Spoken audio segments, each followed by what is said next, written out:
और कार्तिक महात्मा की कथा की चर्चा सत्संग करने के लिए यहाँ पर उपस्थित सभी माताएं बहनें, भगवान की कृपा उनके ऊपर सदैव बनी रहे।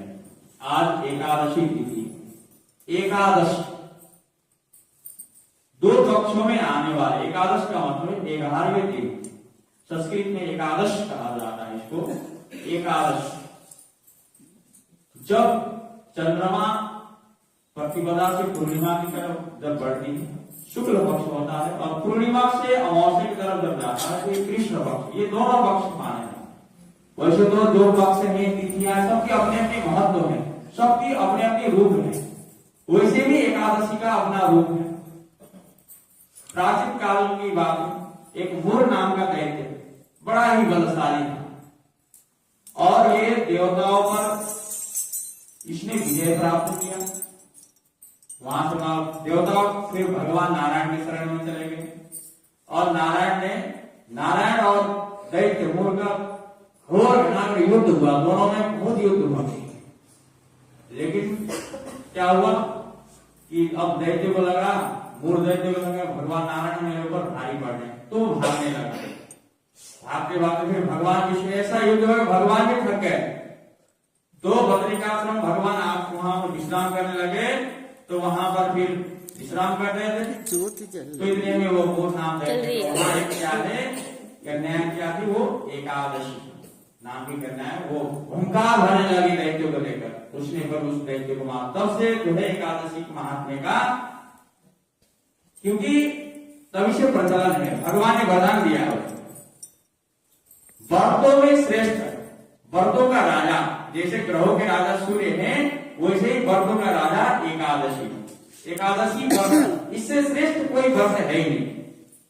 8 वर्ष से लेकर 80 वर्ष तक के लोग इस व्रत को कर सकते हैं और अनिवार्य भी है। इस दिन अन्न का बिल्कुल परित्याग है। आप और पाप करते हैं वो इस व्रत से नष्ट हो जाता है, लेकिन इस दिन अन्नदान, अन्न खाने से इसका कोई प्रायश्चित नहीं है। जैसे और जगह आप पाप करते हैं तो पाप भूलने के लिए आप गंगा जी जाते हैं, गंगा जी स्नान करने से हमारा मन में ये है कि हम पाप भूल जाते हैं, लेकिन जो गंगा में पाप किया वो कहाँ भूलेगी। तो भगवान कहते हैं कि ये दोनों पक्ष ही है, चाहे उजाला हो चाहे अंधेरा हो, दोनों ही मेरा है। तो वैसे तो दुष्ट लोग क्या होते हैं कि सज्जन लोगों की, तो वैसे रावण को हनुमान जी की पूछ से क्या लेते हैं, क्यों जलन थी,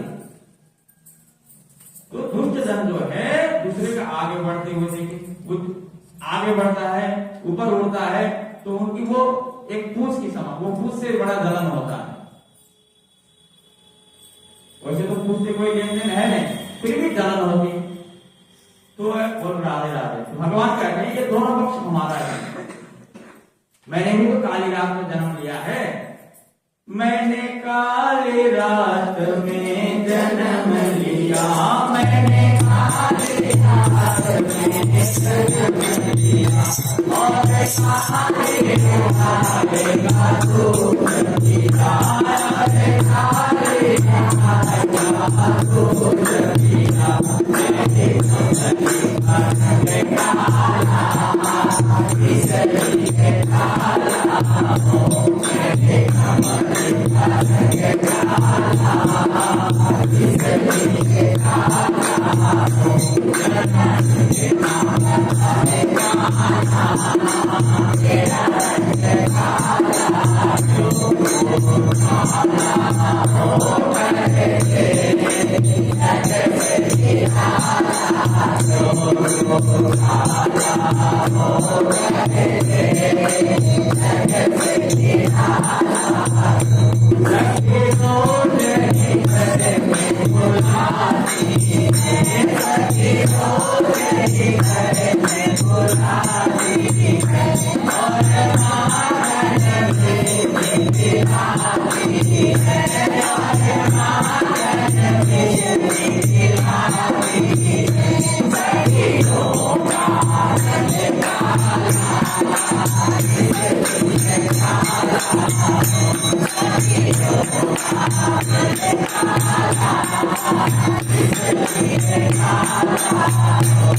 संवैधानिक बनाया हुआ है, इसमें कैसे पक्षपात? शुक्ल पक्ष, कृष्ण पक्ष हम कहते हैं, भगवान की इसी में अवसर, इसी में, तो ये सब भगवान का ही है, परमात्मा का ही है। बोलो राधे राधे। नैमिष सारण तीर्थ में शुद्ध जी ऋषियों से कहने लगे कि आप मोक्ष को देने वाले सब व्रतों में उत्तम एकादशी के व्रत का महात्मा सुनाइए। एकादशी तिथि चाहे कृष्ण पक्ष की हो अथवा शुक्ल पक्ष की हो, उस दिन अन्न नहीं खाना चाहिए। एकादशी के दिन खाया हुआ अन्न पाप भक्षण करने के समान होता है। एकादशी का व्रत माता के समान व्रत की रक्षा करता है। दशमी तथा द्वादशी को भी एक समय भोजन करना चाहिए। नारद जी कहते हैं कि गंगा के समान तीर्थ नहीं, माता के समान कोई गुरु नहीं, प्रथम गुरु ही मां है। विष्णु के समान देव नहीं, अन्न न खाने के समान तप नहीं। एक उपवास हम करते हैं। उप माने श्रेष्ठ,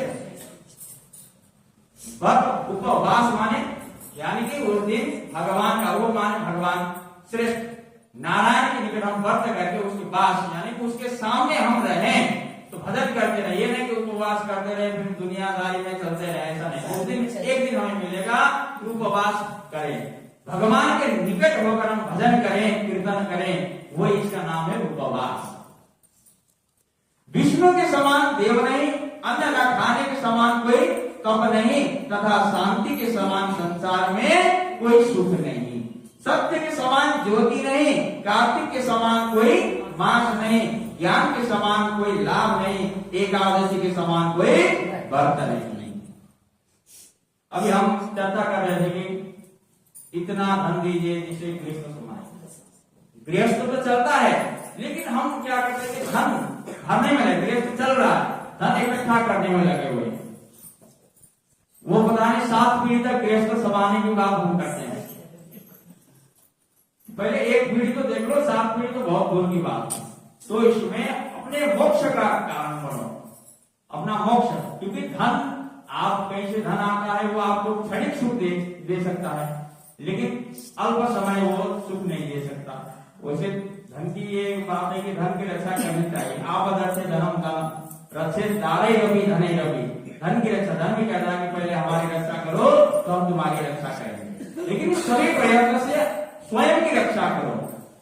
जब विपत्ति आ जाए तो स्वयं की रक्षा करो, सब छोड़ दो। व्रत करने वाला प्रातः काल उठकर भगवान का पूजन करे, पुराणों की कथा सुने तथा रात्रि को जागरण करे। हे राजन, अब एक इतिहास सुनो। नर्मदा नदी के तट पर अत्यंत शोभायमान रावल ऋषि का आश्रम था। उनका भद्रशिला नाम का विष्णु का परम भक्त एक पुत्र था। वो बालक अपने साथियों के साथ भगवान की मूर्ति बनाकर पूजन करता था, साथ ही उन्हें उपदेश दिया करता था कि वो भगवान का पूजन करे तथा एकादशी का व्रत रखे। उपदेश सुनकर बालक भी वैसा ही किया करता था। अपने पुत्र के चरित्र को देखकर गालव ऋषि ने एक समय उनसे पूछा, हे भद्रशील, तुम हर समय भगवान विष्णु की पूजा अर्चना में लगे रहते हो, सो ये उपदेश तुमको किसने दिया? ये बात सुनकर भद्रशील बोलता है, हे पिताजी, मैं पूर्व जन्म का वृतांत सुनाता हूँ। पहले जन्म में मेरा जन्म चंद्र वंश में हुआ था। उस समय मेरा नाम धमकृति था। दत्तात्रेय जी से मैंने शिक्षा दीक्षा ग्रहण की थी, साथ ही 1000 वर्ष तक राज्य भी किया। उस काल में मैंने धर्म तथा पुण्य के अनेक कर्म किए, परंतु दैव वंश बुरी संगति में फंसकर मैंने देव वेद मार्ग छोड़ दिया और पाखंड मार्ग पर चला गया। यही है सत्संग का प्रभाव। सत्संग हम करते हैं तो हमारा क्या है, आचरण भी शुद्ध होने लगता है, मन शुद्ध होता है। जब मन शुद्ध होता है तो सारे शुद्ध हो जाता है। मन ही तो शुद्ध नहीं होता। इसलिए सत्संग, संगत भी ऐसा करो जो भगवत चर्चा, जो ज्ञान की बातें सुनाता हो, जो अच्छे मार्ग में चलता हो, इसी से संगत का बड़ा भूल। इसलिए बच्चों को इसलिए ध्यान देना चाहिए कि संगत में न फंसे। बुरी संगत में अगर फंस गया तो फिर वो जीवन भर पछताना पड़ेगा, क्योंकि समय यही है। बच्चों को अगर शिक्षा अच्छी दिया जाए, संस्कार अच्छा दिया जाए, वो कहीं भी आप देश विदेश यात्रा कहीं भी जाए, वो अपने फिर उस संस्कार को भूलता नहीं। उस काल मैंने धर्म तथा पुण्य का अनेक कर्म किए, परंतु दैव वंश बुरी संगति में फंसकर, बुरी संगत में फंसकर मैंने वेद मार्ग को छोड़ दिया, सारे मार्ग मैंने छोड़ दिया और पाखंड मार्ग पर चल पड़ा।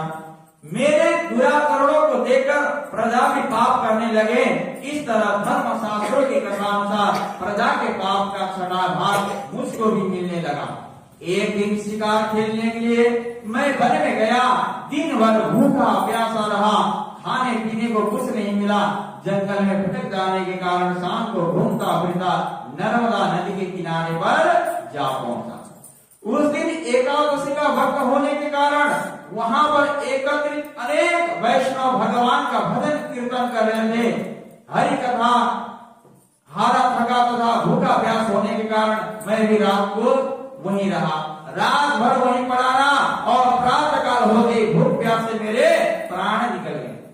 उसी समय यमराज के दूत आए और मुझको पापी समझकर मारते पीटते हुए यमराज के पास ले गए और वहां पर यमराज ने चित्रगुप्त से मेरे पाप पुण्य का लेखा जोखा मांगा। तब चित्रगुप्त ने विचार करके कहा कि यद्यपि ये महान पापी है, परंतु इसने एकादशी को व्रत किया और उसी से इसका प्राण निकले हैं, इस कारण इसके समस्त पाप नष्ट हो गए हैं। ये सुनते यमराज तत्काल अपने सिंहासन से उठकर खड़े हो गया और हाथ जोड़कर नमस्कार करते हुए कहा, मुझसे बोले कि हमने बड़े भूल की है, आप क्षमा करें। फिर अपने दूतों को धिक्कारते हुए कहने लगा, जो व्यक्ति भगवान के नाम का स्मरण करता हुआ अपना सुनता है, उसको कभी हमारे पास मत ले आना। इसलिए नमो भगवते वासुदेवाय। अजामिल जैसा पापी भी अपने पुत्र का नाम अंत में मृत्यु के समय में पुकार कर वो तर गया, नारायण नारायण। उसने नारायण को पुकारा नहीं था, लेकिन उसका पुत्र का नाम नारायण था, वो भी तर गया, ऐसा पापी भी। फिर अपने दूतों को धिक्कारते हुए कहा, जो व्यक्ति भगवान का स्मरण करते हैं, नाम जपते हैं, चिंतन करते हैं, दान यज्ञ करते हैं, उनको मेरे पास यमलोक में कभी मत ले आना। जिसने अनजाने में भी एकादशी का व्रत किया हो, उसके समस्त पाप नष्ट हो जाते हैं और उसे हमारे पास आने की कोई आवश्यकता नहीं पड़ती। इसके बाद यमराज ने मेरा पूजन किया और फिर मुझे सुंदर विमान में बैठा कर विष्णुलोक को भेज दिया। हजारों वर्ष इंद्रलोक तथा विष्णुलोक में रहने लगे। पहले हजारों वर्ष तपस्या भी होती थी, अब तो क्या है, आयु क्षीण होते जा रही है। सरकार भी 60 साल के बाद विचार कर देता, फिर भी हम नहीं मानते, जाओ तुम भजन करो। सरकारी नौकरी भी 60 साल के बाद बंद हो जाती है। अब तुम रिटायर हो गए, तुम्हारा कोई काम है नहीं, यहाँ पे जाओ घर बैठो, भजन करो, दलिया खाओ, स्वस्थ रहो। लेकिन क्या है, ये मानता नहीं अच्छे अच्छी चीज खाने को, फिर भी हम मानने में लगे। तो भलाई इसमें है कि 60 साल के बाद सारी जो है घर की जिम्मेवारी अपने बच्चों को सौंप के अपने भजन में लग जाना चाहिए, तभी हमारा जीवन धन्य होगा। लेकिन ये मन है, मन मानता नहीं। विमान पर विष्णुलोक को भेज दिया। हजारों वर्ष इंद्रलोक तथा विष्णुलोक में रहने लगे। अब और मैंने यहाँ पर जन्म लिया। जो कोई इस कथा को सुनता है और सुनाता है, उसके समस्त पाप समूह नष्ट हो जाते हैं। वृंदावन बिहारी लाल